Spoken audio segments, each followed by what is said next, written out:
Hello, this is Lady Boulay, and I hope you're having a wonderful day. Thank you for your support. Thank you for subscribing to the channel. Thank you for your thumbs up, for your comments, and thank you for sharing the videos.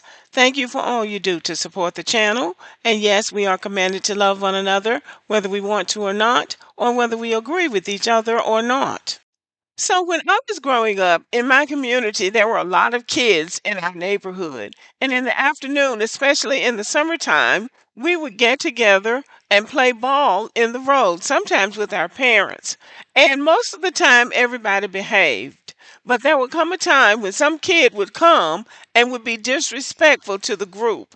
And when a kid got out of order, that kid had to be checked by another kid if there was no grown up around. And then when that kid got checked, then they would get mad and leave. And so what we would say to that kid is, glad you're gone, you stayed too long. So that's what I have to say to Fat Joe. You came into the community, you benefited from the community, and you got mad because people wouldn't let you take credit for something that you didn't earn. So you got mad and started calling people niggers and broke and all these ugly names. So then you got pushback and those people put you in your place. So now he was supposed to host the BET Awards, which he had no business hosting in the first place, but because he got so much pushback from the black community, the ones who call themselves FBA, now he has resigned and he won't host the BET Awards. So I say bravo to those who help him to realize that he didn't have any business hosting the BET Awards in the first place. So to Fat Joe, I would say, glad you're gone, you stayed too long. Now there are those who would say to me, as an elder in the Black American community, well, you're being divisive or you're being divisive, however they want to call it, and you're too old for that, and you shouldn't be doing that. And to those people, I say, we let it go too long. My generation let it go too long. There have always been black people who would stand up and speak their truth to power and carry themselves with self respect. But those are the black people who never got the job, never got promoted to the next level. Those are the black people who were called troublemakers. Those were the black people who were encouraged to assimilate, go along to get along, and we'll like you. Only to realize there is nothing you can do to make people like you, especially when you haven't done anything to make them not like you in the first place. So a new generation is being born, and I'm here for it. And I want to be one of the voices that encourages them toward self respect, not with arrogance, not with violence, not with the disrespect of other people, but being willing to say, you have crossed the line with me. This is not yours, and I'm not going to allow you to share credit for something that is not yours. Well, because of pressure that Fat Joe got from the black community for being disrespectful and for being rude toward black Americans, we get this headline. Fat Joe steps down as BET Hip Hop Awards host amid controversy. So the controversy was that he was mad because black Americans were telling him that Puerto Ricans were not co-creators of hip hop. So he went on a rant where he decided that he was going to disrespect and dishonor black Americans. And so this is the result of it. And I say good for those people who brought about this result. Here is what the article says. Rapper Fat Joe has stepped down from hosting the BET Hip Hop Awards following backlash over his comments regarding the origin of hip hop. In a recent interview, Fat Joe claimed that Latinos and Black Americans played equal roles in the creation of hip hop, stating, when you talk about the Latino and the Black, it's 50-50. Well, Black Americans took issue with that, as well they should have. These remarks sparked controversy, particularly among foundational Black Americans, FBA, who felt that Fat Joe's statements diminished the contributions of Black artists to hip hop's inception And they're absolutely right because hip hop didn't start in New York City in the 70s or the 80s. Hip hop started way back in the 20s and the 30s and beyond. In response, a petition was launched calling for his removal as host of the BET Hip Hop Awards. Good for them. Facing mounting pressure, Fat Joe announced his resignation from the hosting role. He stated, I resigned as host of the BET Awards because 2 Chainz said I've been monopolizing. So he said, yo, let me host. The BET Hip Hop Awards have not yet announced a replacement host. This incident highlights ongoing discussions about cultural contributions and recognition within the hip hop community. And see, it's almost got out of hand.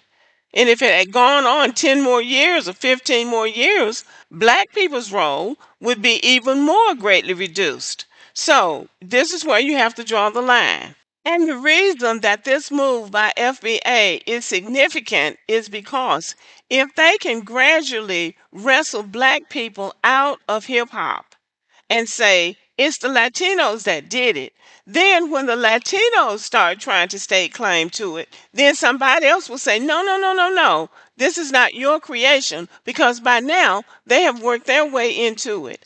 I use film footage for some of my videos. So if I go to the film footage story blocks and I ask for hip hop dancers or rappers, what they're going to show me is white people. I have to specify that I want black rappers or black hip hop dancers.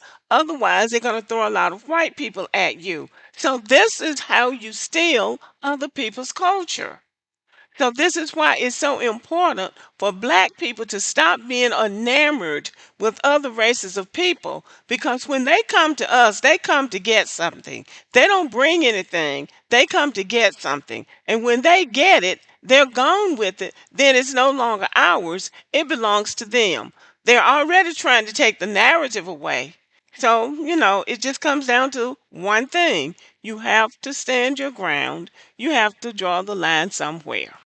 And in closing, I'm going to say this. Since we've been here in the United States of America, matter of fact, we were here before it was the United States of America, but we have gone through at least 3 major phases, and there have been more, but I've identified 3 that I can speak to. Number 1 was the phase of survival. For hundreds of years, we were in survival mode. Then we went into the assimilation mode. Now we've got to get along with the people who had enslaved us and created tragedies against us. Now it's our job to assimilate with them and be good enough. We got to prove to those people now that we're good enough. So that phase went on for a long time. And there are some sub phases to those phases. But those are 2 major phases that we have been through. Now we are in the reality phase. We have now got the wake up call, and not a minute too soon. We are coming to understand now, as some of y'all keep saying on social media, we have no friends. And so we have to move like we have no friends. We have to stop trying to assimilate with people who don't want to assimilate with us. There's a way to get along with people without trying to assimilate into their culture because you don't have a place in their culture. And what you will do is give away what you have, trying to assimilate with them, and then they'll have their stuff and yours too, and you're still out in the cold. And that's where we've been, out in the cold, on the outside, looking in, even though we've made greater contributions to this society than anybody. So it's time for us to build a wall around ourselves. If we're going to be on the outside, then let's protect ourselves and each other on the outside. And then guess what we'll be? We'll be on the inside with our own stuff that we created. So it's time now for Black Americans to face reality. Number 1, we say we have no friends. So let's act like it. We have no friends. Number 2, we know that we are a gifted group of people who have made tremendous contributions to this society, and we should behave that way. And number three, we need to start practicing self love and stop elevating these other races of people over us. People that should be looking up to us, we're looking up to because we're black and because they're not black. And that speaks to self hatred. It ought to be somebody in the black world that you can love, that you don't have to keep being mesmerized by non-black people who are not going to do anything but take advantage of you and every other black person that they can. We have worked too hard, too much has been suffered and lost for us to not care about who we are as a people and what we have been through and what we have done for this society. So self-love is something that we need to start practicing on a daily basis. And I believe we will go a long way toward respecting ourselves and other people respecting us, because nobody's going to respect you if you don't respect yourself. So hopefully this Fat Joe Smackdown is just the beginning of things to come when it comes to people disrespecting black Americans and trying to appropriate our culture for themselves. So again, bravo and to the people who made this happen. Okay, y'all, thank you for listening. Let me know what you think about the video. Give me a thumbs up and have a good day.